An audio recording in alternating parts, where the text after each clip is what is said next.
Oke, sekarang kita akan bertualang bersama sebuah alur cerita film seru berjudul Fist of Fury Soul. Film ini menceritakan tentang seorang anak yatim yang diwarisi kekuatan tinju legendaris namun belum dapat memanfaatkannya dengan maksimal. Sementara musuh terkuat sang setan darah semakin merajalela memperluas kekuasaannya. Berbagai cara ditempuh untuk menemukan master yang tepat untuk melatihnya hingga dirinya pun mampu menguasai jurus sang master dalam sekali lihat. So, gimana kelanjutan dan endingnya? Tanpa berlama-lama langsung aja kita mulai. Film diawali dengan ratusan manusia dalam kondisi tak bernyawa akibat diserang oleh sosok master kungfu aliran hitam yang dikenal dengan julukan Setan Darah. Setan Darah ini paling membenci orang-orang lemah yang ia anggap sebagai pemborosan di muka bumi. Ia pun menghabisi seluruh perguruan kungfu saat itu hingga akhirnya master terkuat yang bernama Huo Changkong turun tangan. Pertarungan sengit terjadi.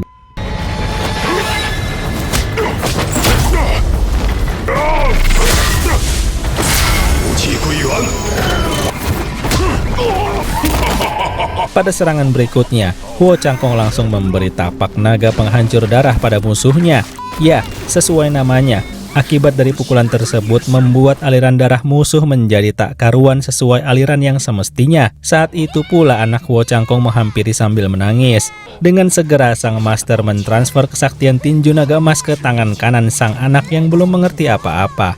Lalu setelah itu menghempaskannya agar terhindar dari area pertarungan yang berbahaya. Setan darah yang geram pun segera kembali menyerang hingga seluruh master kungfu saat itu pun meninggal. Dan singkat cerita, 14 tahun kemudian, di sebuah restoran terlihat sekelompok manusia pasukan geng Setan Darah datang dengan sombongnya untuk menempati tempat VIP. Di saat yang sama, orang-orang masih terpana melihat pemuda yang nafsu makannya luar biasa hingga puluhan porsi ia habisi. Nah, sementara itu di dalam ruang VIP ternyata sedang ada pertemuan antara utusan kepercayaan Setan Darah dengan beberapa bos dagang yang menyampaikan komplain tentang kelompok Setan Darah yang mulai mengambil wilayah kekuasaan mereka. Pertemuan itu tak berjalan lancar hingga kekacauan langsung terjadi.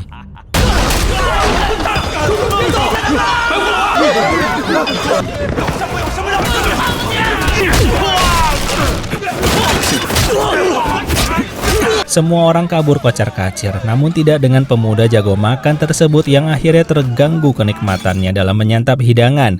Di tengah kekacauan, salah satu patung raksasa retak dan terjatuh menuju seorang bocah yang langsung dilindungi oleh seorang gadis. Saat hampir tertimpa, tiba-tiba semua orang dibuat terpana karena pemuda jago makan tersebut mampu menahan patung raksasa hanya dengan satu tinju tangannya, sekaligus mengembalikan ke tempat asalnya.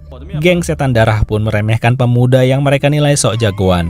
Seluruh pasukan dikerahkan, namun semuanya mampu dikalahkan dengan mudah. Padahal pemuda tersebut hanya menggunakan sedikit kekuatannya saja.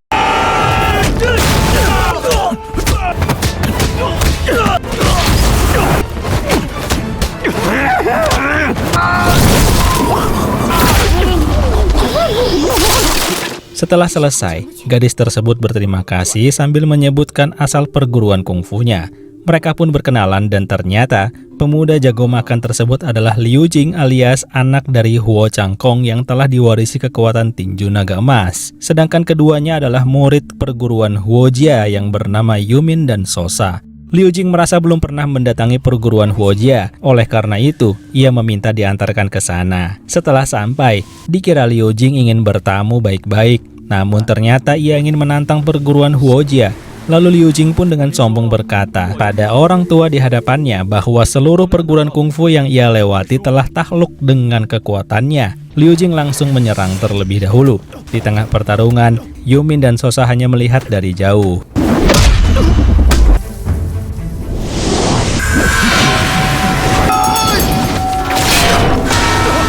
Karena pertahanan sang master terlalu kuat, Liu Jing segera memadatkan daun-daun dengan aura naga emas yang mengikatnya lalu menghantamkannya disusul dengan tinjunya yang ternyata masih mampu digagalkan hingga ia terpental keluar perguruan dan diusir oleh sang master. Di situ Liu Jing hanya bisa terus memohon sambil menggedor-gedor pintu agar dijadikan murid. Sementara itu di tempat berbeda, Utusan setan darah dengan pasukannya sedang ketakutan sambil melaporkan kegagalan misinya karena dikalahkan oleh seorang pemuda. Ia pun langsung dihabisi oleh salah satu pasukan elit setan darah dan disantap hidup-hidup. Menyimpulkan dari penjelasan anak buahnya, setan darah menduga kalau anak tersebut adalah pewaris kekuatan Huo Changkong yang telah ia habisi 14 tahun lalu. Ia pun memerintahkan untuk melacak keberadaan pemuda tersebut agar ia bisa menghabisi seluruh keturunan Huo Changkong. Kembali pada Liu Jing yang esok paginya kembali menyerang sang master perguruan Huojia.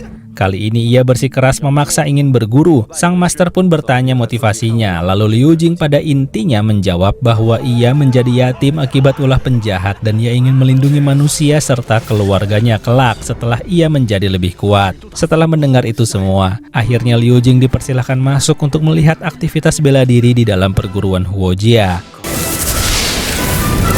烈阳无相，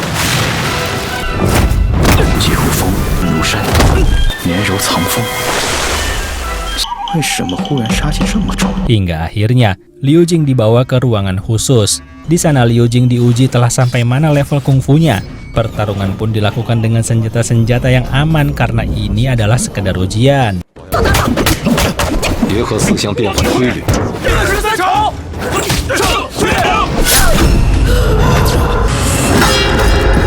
Di tengah pertarungan, Liu Jing teringat peristiwa kelamnya 14 tahun lalu ketika ayahnya meninggal. Hingga akhirnya, tanpa sadar Liu Jing bertarung dengan serius dengan menyerang titik vital. Dan saat hampir mengeluarkan jurus tinju naganya yang masih belum terasah dengan baik, untungnya sang guru datang menggagalkannya. Disitulah akhirnya sang master memutuskan dan menilai bahwa ia tidak akan menjadikan Liu Jing sebagai murid karena ia merasa hawa pembunuh yang sangat dominan pada tinju Liu Jing. Jika diasah menjadi murid perguruan Huojia, dikhawatirkan Liu Jing akan menggunakan kekuatannya untuk mencelakai manusia.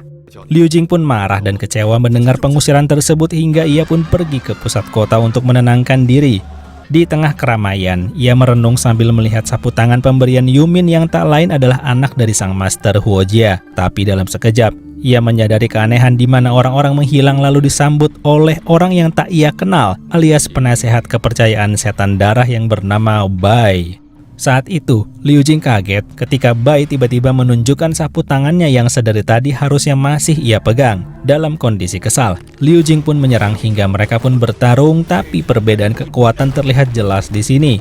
Bai dengan mudah menaklukkan Liu Jing lalu menawarkannya untuk berlatih bersamanya. Liu Jing pun senang akhirnya bisa menemukan guru yang dianggapnya kuat, padahal ia tak sadar di hadapannya adalah orang jahat yang mengincarnya. Setelah sampai di satu ruangan, rupanya Liu Jing langsung disambut oleh setan darah yang langsung menyerang.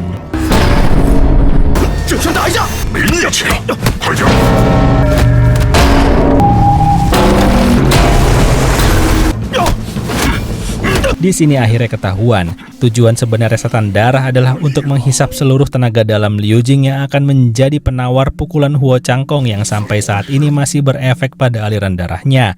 Untungnya, Liu Jing dengan sisa tenaganya masih bisa meloloskan diri. Namun sayang sapu tangan yang bertuliskan nama perguruan Huojia terjatuh di hadapan setan darah.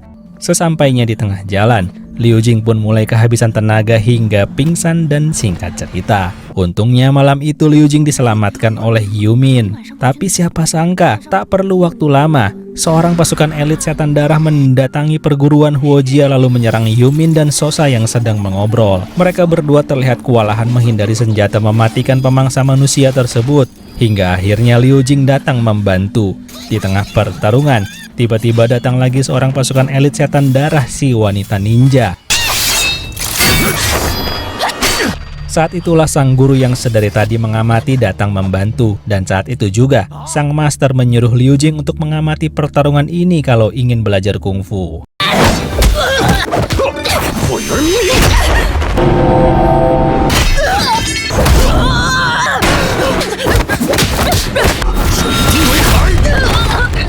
Tapi ternyata masalah belum selesai. Tiba-tiba angin berhembus kencang. Dan ya, saat itulah setan darah datang bersama wakilnya alias Bai. Sang master menyuruh semuanya pergi dan menyisakan dirinya dengan 3 pengajar kepercayaannya. Wakil Bai ingin maju tapi setan darah menghalanginya karena ingin peregangan.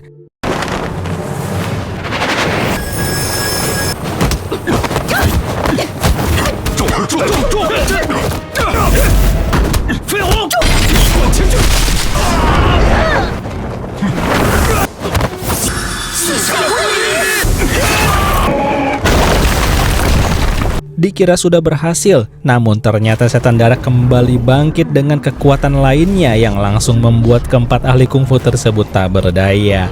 Tapi siapa sangka, saat kondisi kritis, tiba-tiba Liu Jing nekat datang untuk bertarung, namun dalam sekejap, dirinya pun dikalahkan berkali-kali hingga babak belur. Liu Jing terkapar tak berdaya. Di situ tiba-tiba ia teringat dengan wajah ayahnya yang membuatnya kembali berdiri tegak walaupun sakit. Dan di situ pula ia jadi teringat bahwa musuh di depannya adalah pembunuh ayahnya. Seluruh tenaganya pun ia usahakan untuk keluar hingga ia beradu tinju dengan setan darah. Tapi sayang, tubuh Liu Jing belum sanggup menahan kekuatan besar hingga ia melemah dan setan darah mulai mencengkram untuk menghisap kekuatannya. Di saat genting itulah, Sosa dan Yumin datang untuk menolong Liu Jing hingga akhirnya sang master menjadi benteng perlindungan terakhir dan bersikeras menyuruh yang lainnya untuk pergi.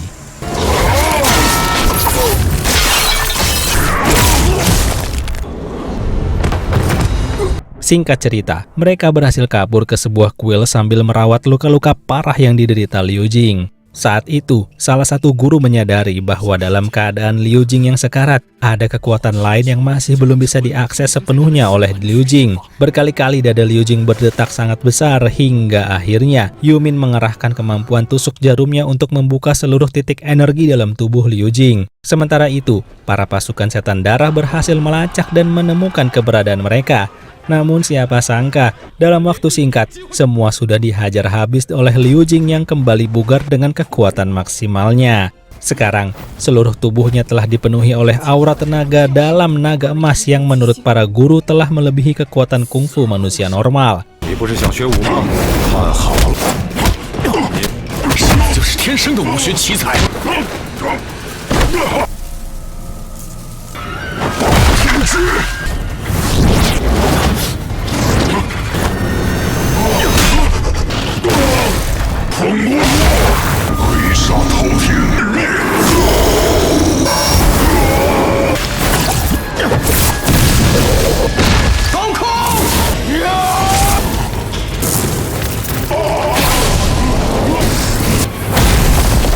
So, pada akhirnya, setan darah hanya bisa terkapar tak berdaya hingga singkat cerita, berita kekalahan setan darah yang ditakuti telah menyebar ke seluruh kota. Hal itu menyebabkan perguruan Huojia ramai didatangi orang yang ingin berguru, namun tiba-tiba film pun berakhir. So, gimana menurut kalian? Terima kasih ya sudah menonton dan semoga bisa dinikmati.